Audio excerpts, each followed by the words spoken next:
Welcome to Cornwall, everyone. On Happening Now, the Duchess of Cambridge, Kate Middleton, and First Lady. It's really their meeting, holding a round table on education. Earlier they met with children at a school.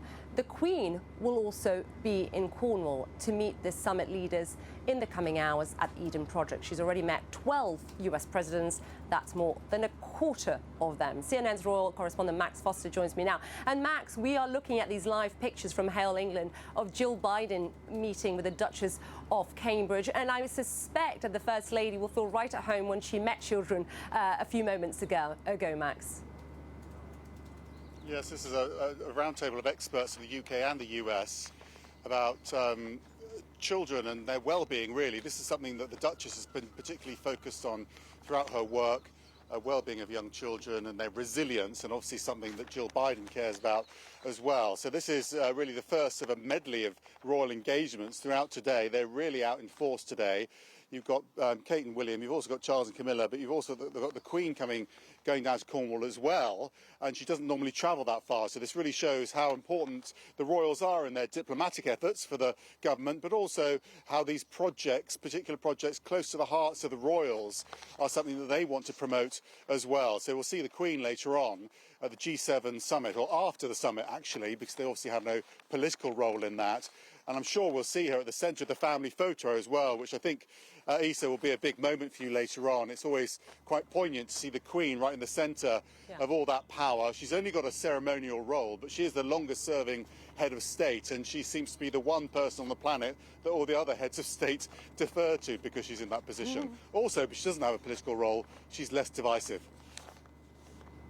Yeah, we heard the US First Lady, Jill Biden, Max, basically says that she was incredibly excited to meet the Queen. This is one of the highlights of being here in the UK. What kind of relationship do you think that President Biden will have with Her Majesty, Max?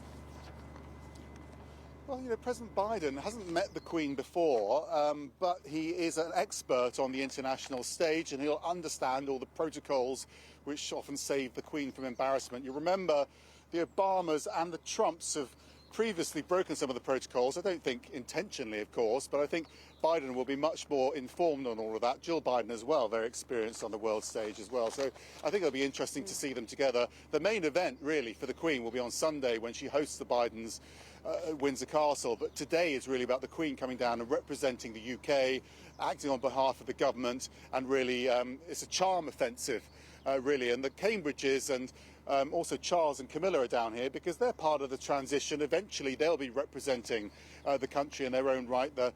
Prince Charles will be head of state as well. So this is part of that transition process. Yeah, and you said it's also very key topics, key issues that are very close to their hearts. We're looking at these live pictures, of course, from Hale, England, with the Duchess of Cambridge, which education, mental health, she's led on that. But we've also, later on, Max, we're seeing Prince Charles at the Eden Project, leading, of course, on sustainability and climate change. So clearly, for Prince Charles, it's also getting that message to world leaders, to the G7, when it comes to climate change.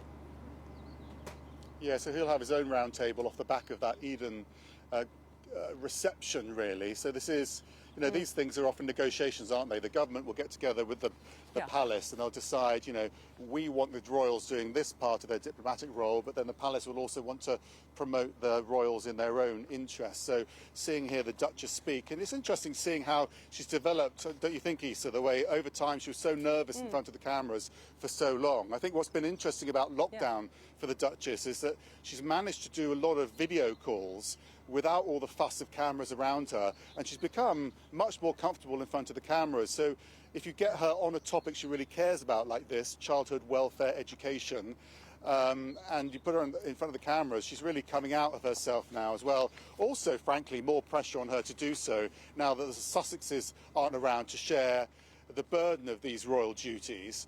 Another thing that people have pointed out to me is that Jill Biden has got a very close working relationship with Harry. This goes back years to a visit I went with Harry to Washington, where he went to meet the Obamas. He did an event with Michelle Obama, with military veterans, and Jill Biden was there, so they know each other quite well. Max Foster for us. Thank you very much, Max. Great to see you.